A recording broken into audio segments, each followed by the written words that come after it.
Assalamualaikum warahmatullahi wabarakatuh. Apa kabar sahabat Amirul Mukminin? Semoga semua dalam lindungan Allah Subhanahu wa taala.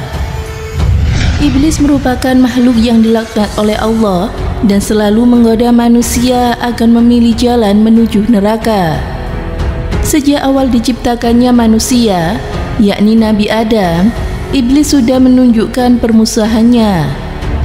Ketika Allah memerintahkannya untuk bersujud, memberi hormat kepada Nabi Adam, iblis menolak karena rasa dengki dan takabur. Dia merasa dirinya lebih baik daripada Nabi Adam alaihissalam. Kebencian itu membuatnya memilih untuk durhaka kepada Allah Subhanahu wa taala.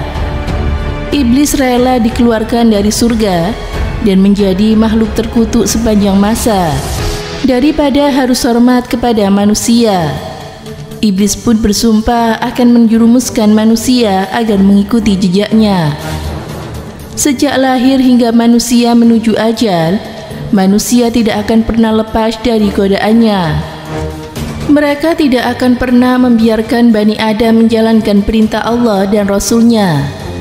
Banyak yang berpikir dan bertanya-tanya, jika iblis memang sejahat itu, mengapa Allah tidak membinasakannya saja?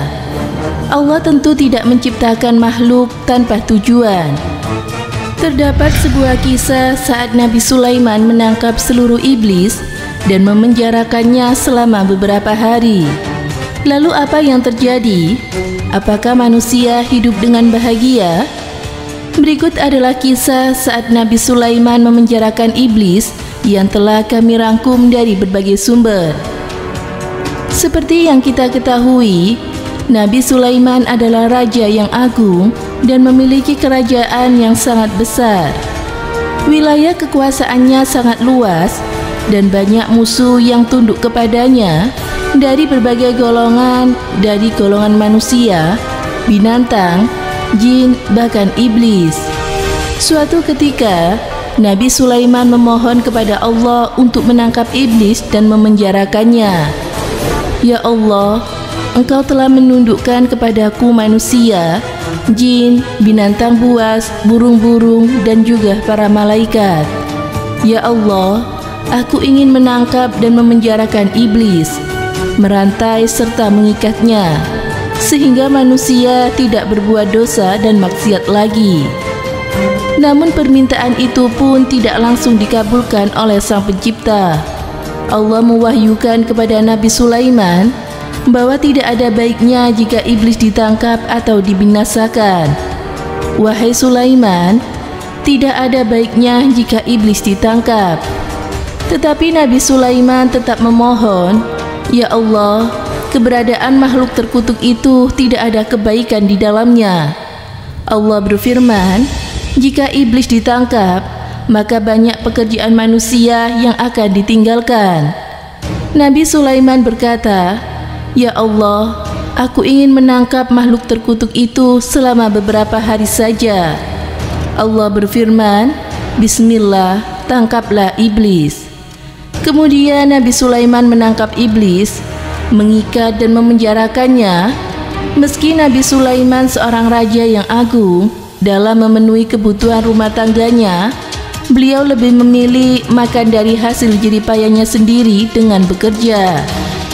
Menurut riwayat, setiap hari dapur kerajaan Nabi Sulaiman memasak 4.000 unta, 5.000 sapi, dan juga 6.000 kambing. Makanan itu dibagikan kepada masyarakat dan anggota kerajaan. Nabi Sulaiman adalah pemimpin yang sederhana. Beliau selalu makan dari hasil usahanya sendiri dari berjualan tas. Setelah para iblis ditangkap, pada suatu pagi Nabi Sulaiman mengutus pekerjanya untuk menjual tas-tas buatannya ke pasar.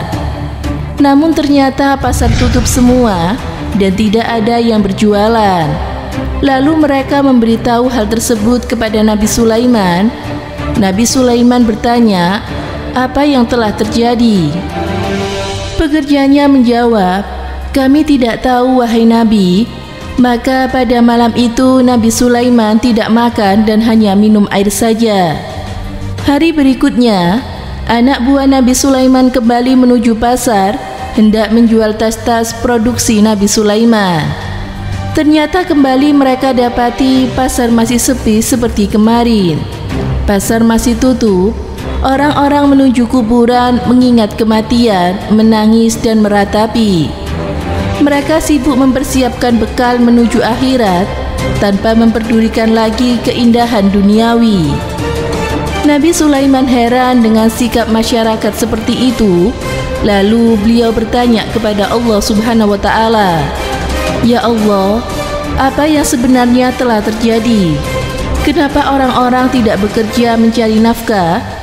Lalu Allah mewahyukan kepada Nabi Sulaiman, "Wahai Sulaiman, engkau telah menangkap para iblis sehingga akibatnya manusia tidak bergairah bekerja mencari nafkah. Bukankah sebelumnya aku telah katakan kepadamu bahwa menangkap iblis tidak mendatangkan kebaikan?" Setelah mendapat jawaban dari Allah Subhanahu wa Ta'ala, maka Nabi Sulaiman segera melepaskan iblis dari penjara. Keesokan harinya, orang-orang kembali ke pasar. Mereka membuka kiosnya masing-masing.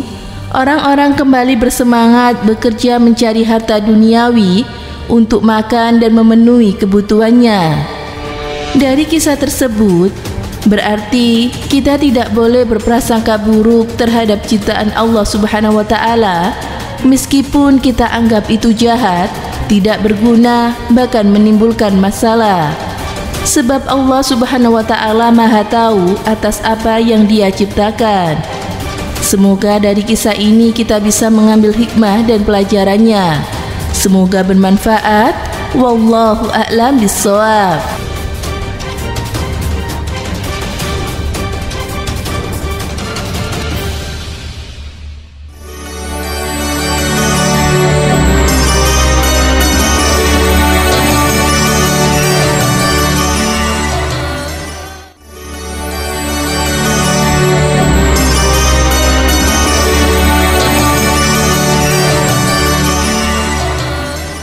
Assalamualaikum warahmatullahi wabarakatuh. Pemirsa Amirul Mukminin yang dirahmati Allah Subhanahu wa Ta'ala, iblis adalah dulunya malaikat yang taat kepada Allah Subhanahu wa Ta'ala yang diberi nama Azazil.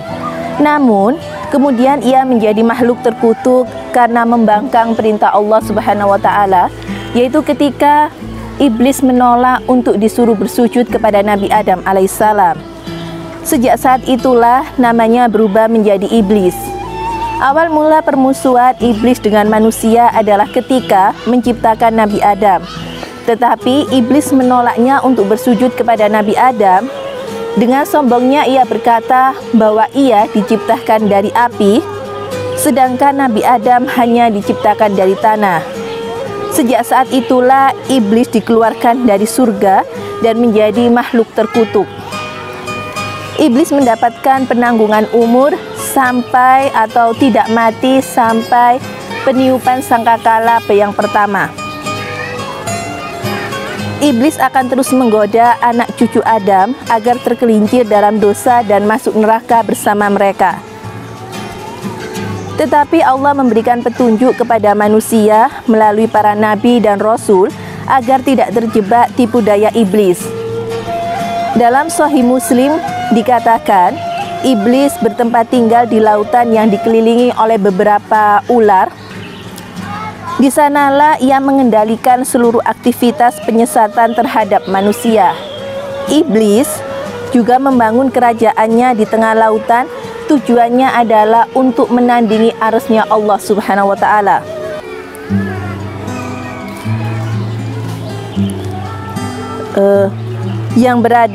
Sedangkan arsy-Nya Allah berada di langit ketujuh di atas air. Semoga kita dijauhkan dari tipu daya setan dan kita selalu berada di jalan Allah Subhanahu wa Ta'ala. Amin ya rabbal alamin. Semoga bermanfaat. Wassalamualaikum warahmatullahi wabarakatuh.